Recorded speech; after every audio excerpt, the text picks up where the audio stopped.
5 তারিখে কিন্তু পশ্চিমবঙ্গের সব জেলাতেই বৃষ্টি হবে, হালকা কোথাও মাঝারি বৃষ্টিটা আছে। পরশু দিন 6ই মে পশ্চিমবঙ্গের সব জেলাতে বৃষ্টিপাত হবে এবং এরিয়াল কভারেজ আরো বেড়ে যাবে, মানে মোর দ্যান 50% টু 75% এরিয়াতে বৃষ্টিপাত হবে। 7 তারিখে একই কন্ডিশন, 8 তারিখেও একই কন্ডিশন। তার মানে ধরুন 5, 6, 7, 8 এই 4 দিন পশ্চিমবঙ্গের প্রত্যেকটি জেলাতে বৃষ্টি হবে।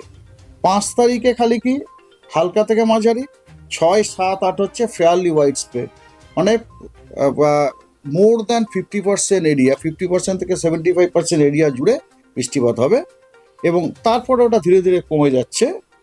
9 তারিখে ওটা স্ক্যাটার্ড হয়ে যাচ্ছে, 10 তারিখেও স্ক্যাটার্ড থাকছে। এইটুকু হচ্ছে এই পর্যন্ত আমরা সাউথ বেঙ্গল পেয়েছি আর কি। এবারে নর্থ বেঙ্গলে আজকে আপনার ওই যে 5টি উত্তরের জেলা দার্জিলিং, জলপাইগুড়ি, কালিম্পং, কোচবিহার এবং আলিপুরদুয়ার, ওইগুলিতে আজকে স্ক্যাটার্ড রেনফলের পূর্বাভাস দেওয়া হয়েছে এবং অন্য জেলাগুলিতে আপনার আইসোলেটেড রেনফলের পূর্বাভাস। তারপরে আপনি দেখুন আজকে কিন্তু পশ্চিমবঙ্গের নর্থ বেঙ্গলের সব জেলাতে বৃষ্টি এবং দক্ষিণবঙ্গের কটি জেলা বললাম, মেদিনীপুরের 2টো, 24 পরগনার 2টো, 2 4, বীরভূমের 5, নদিয়া 1, 6, মুর্শিদাবাদ 7।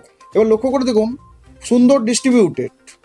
আপনার উত্তরে আপনার পশ্চিমের জেলারও রয়েছে বীরভূম, ঠিক না, কোস্টাল জেলাও রয়েছে, পশ্চিমে শুধু বীরভূম না, পশ্চিম মেদিনীপুরটাও রয়েছে, গাঙ্গেয় জেলাও রয়েছে, মুর্শিদাবাদ এবং নদিয়া, মানে পুরো সব পশ্চিমবঙ্গের যে কটা আপনাদের যে পার্ট আছে আর কি, কোস্টাল, ওয়েস্টার্ন এবং কি বলে গাঙ্গেয়, প্রত্যেক জায়গা থেকেই কিন্তু রিপ্রেজেন্টেটিভ কোনো জায়গাতে বৃষ্টি আমরা পাচ্ছি আর কি, ঠিক আছে।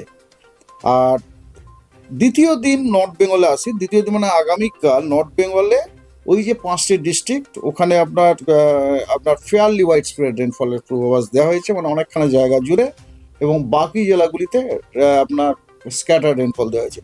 তারপরে আপনার হচ্ছে 6-7-এ আপনার ওয়াইড স্প্রেড রেনফল, মানে 75%-এরও উপর এরিয়া জুড়ে বৃষ্টিপাত হওয়ার সম্ভাবনা আছে। সেটা হচ্ছে 5, 4, 5, 6 এবং 7-এ। আমার মনে হচ্ছে আপনার উত্তরটা আমি দিয়ে ফেললাম। 6-7-এ কিন্তু ওয়াইড স্প্রেড রেনফলের সম্ভাবনা আছে, ঠিক আছে। মালদাতে আপনার ওয়াইড স্প্রেড রেনফলের সম্ভাবনা আছে। আর 8 তারিখে ফেয়ারলি ওয়াইড স্প্রেড সবকটি জেলা, 9 তারিখে ফেয়ারলি ওয়াইড স্প্রেড সবকটি জেলা, আর 10 তারিখে স্ক্যাটার্ড সবকটি জেলা।